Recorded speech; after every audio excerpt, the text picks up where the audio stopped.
Gondolták volna, hogy 70 éve semmi érdemleges nem épült Budapesten, ami igazán különleges, csak a magyar fővárosra jellemző. Erről árulkodnak ugyanis azok a fényképek, amelyek tökéletesen beilleszthetők a mai helyszínekre. Csak a szereplők haj- és ruhaviselete, no meg az arckifejezése változott sokat. Merész időutazásra indulunk, amelynek végén felhőkarcolók, emeletes hidak és üvegkilátó vár ránk. Sirályokat etető férfi a Szabadsághídon, vagy egy fellibbenő szoknya a Halászbástyán. Egy apa és kislánya a Hősök terén, és egy szerelmes pár egy templom oldalának támaszkodva. Meg annyi ablak a múltra, egy fényképen találkozik a jelen és a régmúlt. Mindig is szerettem ezeket a régi felvételeket, amiken beazonosítható a helyszín, és összevethető a jelen állapottal. Kerényi Zoltán hobbifotós, eredeti szakmáját tekintve építészmérnök. Ő egy olyan sorozatot hozott most létre, ami nem csak látványos, de helyenként hátborzongató is.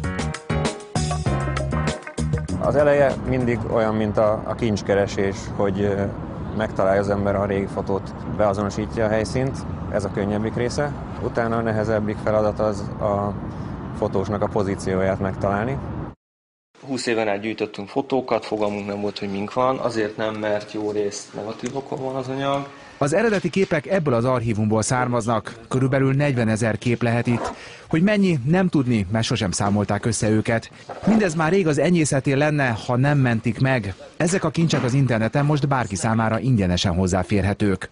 Ami nekünk a kiinduló anyag volt, az majdnem mind lomtanításos anyag, illetve vásároltunk, tehát mondjuk így Ócskapiac, Ecseri, Versenyutca, tehát elég sok képet összevásárolgattunk, hogy igazából vaktában, tehát nem nagyon tudtuk mi azt, hogy mit fogunk vele csinálni. Ahogy magukat nevezik, a Fortepán egy nem létező archívum. Az időszak 1900-tól 1990-ig terjed. A rengeteg képből 8000-et választottak ki, amit bárki szabadon felhasználhat, szétvághat és összeragaszthat, bármit megtehet vele. Zoli is ezekből a képekből válogatott, az eredeti helyszíneket keresve pedig sok olyan kérdésre is választ kapott, amely már régóta foglalkoztatta, például a Városligetben álló, látszólag funkció nélküli híd rejtélye is a helyére került.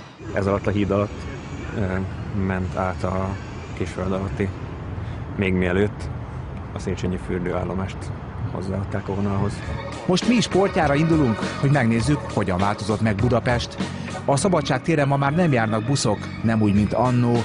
Az Asztóriánál, az autókon kívül nagyjából minden a régi, de a Ferenciek tere nagyon máshogy festett, amikor még ott járt a villamos. Legszívesebben a századforduló környékére mennék vissza az időben, ha tehetném, mert akkor volt a legvirágzóbb és legpezsgőbb élet Budapesten. Az eredeti képek jórészt családi fotók, de a szereplőkről szinte semmit sem lehet tudni.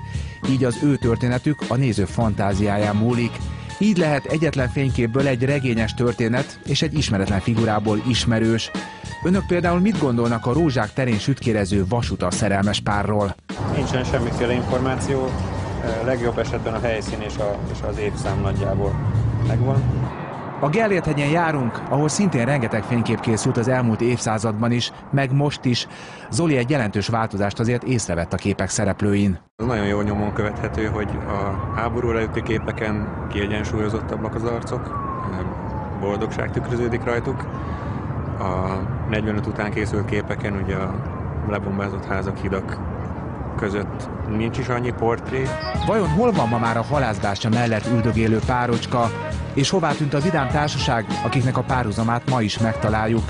Hová a fellibbenő szoknyás hölgy, és hol lehet az, aki ezt az egészet lefotózta?